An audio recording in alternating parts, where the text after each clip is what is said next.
The SACP saying it has attracted more women to its ranks since the last Congress, with women now constituting almost 45% of its membership. Currently, the party has over 339,000 members. Delivering their organizational report yesterday, the party's first Deputy General Secretary, Solima Paila, said over 200,000 of their members are unemployed. He said currently just over 14,000 of their members are paying their monthly subscriptions.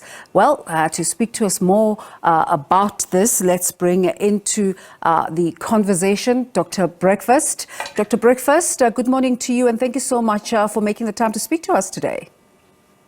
Thank you very much for having me. You've been watching events at the 15th Congress.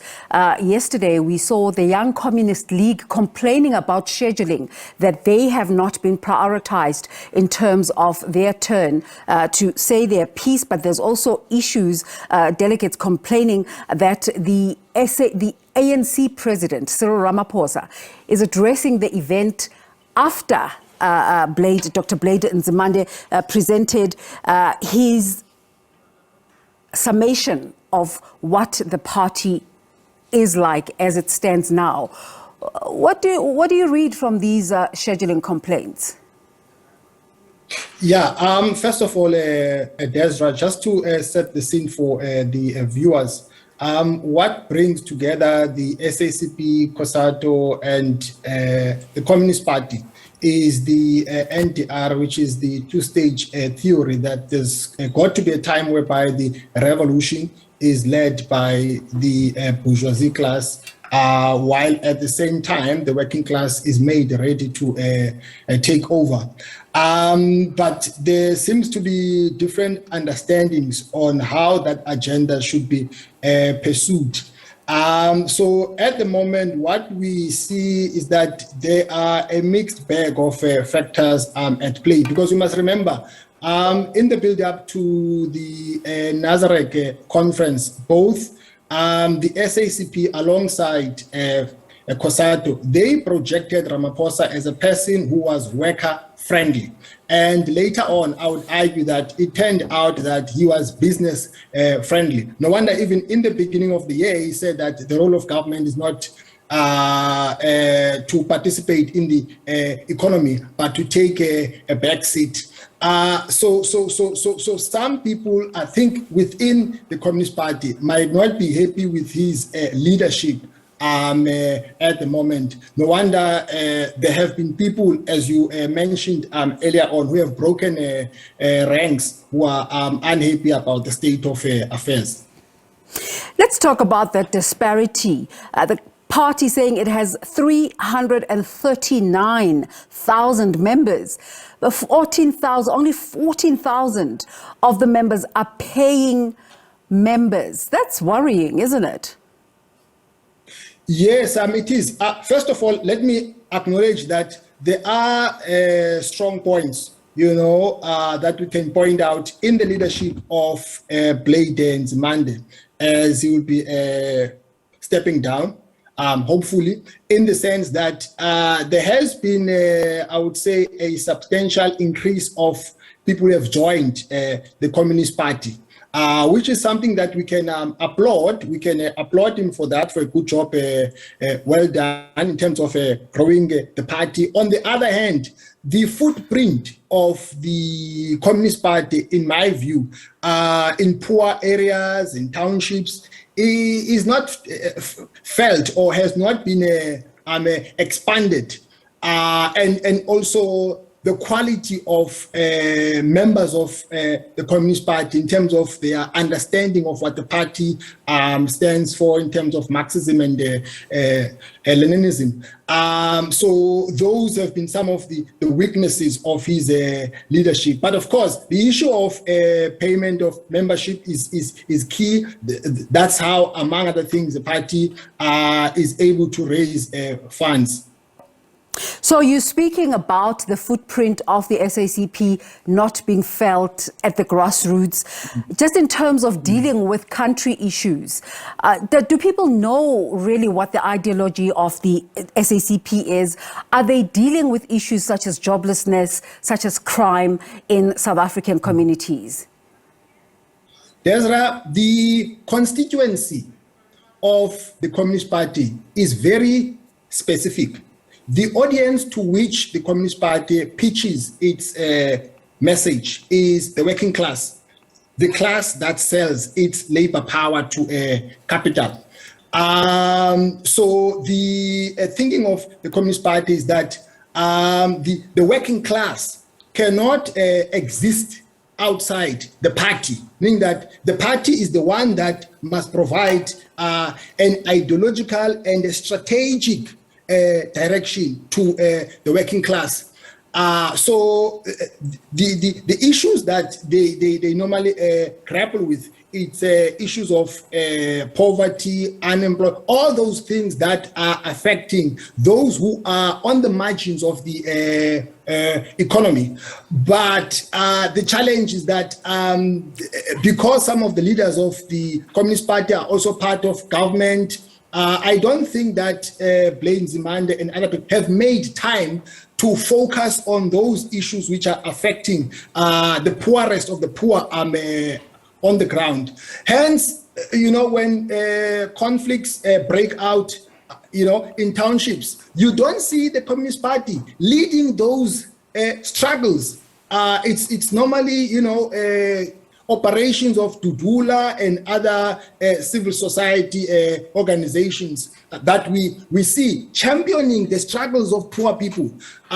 So I think that has been that's why even at some point, there was a breakaway of Vavi and Jim, because they were arguing that Blaine Nzimande must go back to the party so that the party can have a footprint on the ground. So there seems to be that gap in townships, and the Communist Party is not filling it in terms of leading community struggles. So just to take you back to our introduction of the conversation when we said the organizational report says 200,000 of their members are unemployed. Does this mean the working class has been misled? You see, the problem is that most decisions about the tactical and strategic responsiveness of the Communist Party, most decisions are made by the leadership. The leadership, they take decisions on top, they bring them down to the rank and file.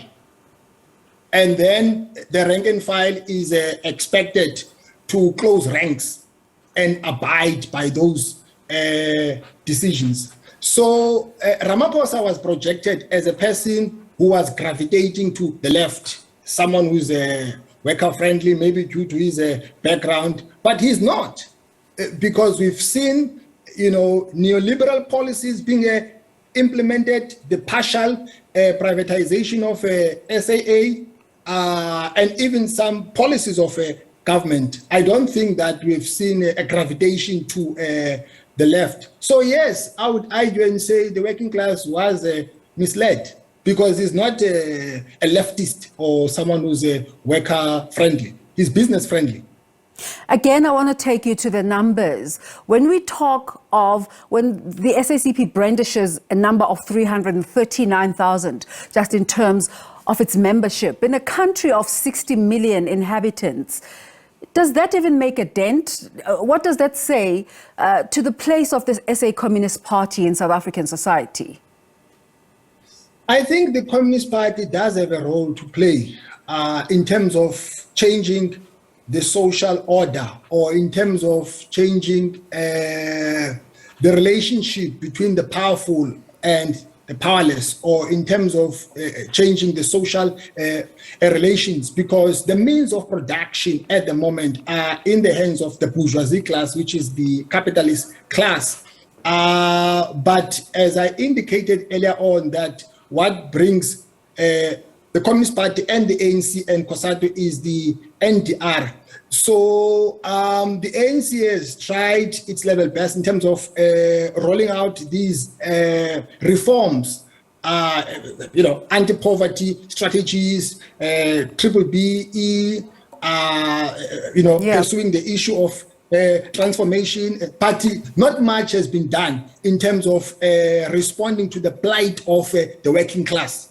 Well, if we look at the economic growth numbers or non-growth thereof and the unemployment numbers, one would argue that even the bourgeoisie themselves are struggling to bring about solutions for the country. But that's a conversation for another day. Let's talk about that report by Dr. Nzimande and his expected stepping down after 24 years as SACP General Secretary.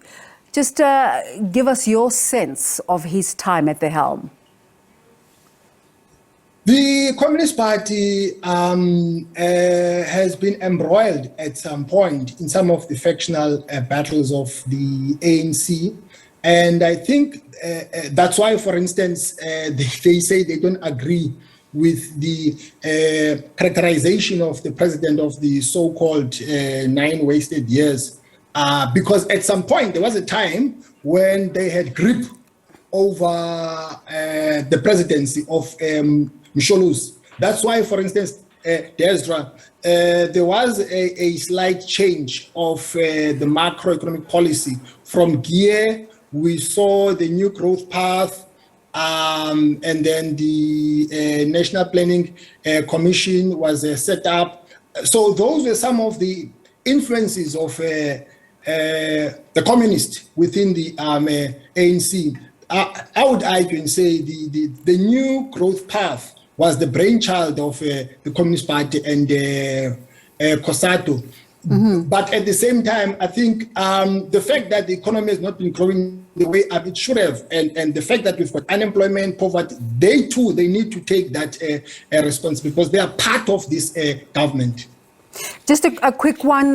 Yesterday, Mr. Nzimande, Dr. Nzimande saying former spy boss Arthur Fraser is setting a bad precedent by using information acquired during his deployment in government for factional battles. Was Fraser wrong in opening a case against President Ramaphosa? I've got mixed feelings about the issue in question. On the one hand, I think there is a case to answer. No one is above the law.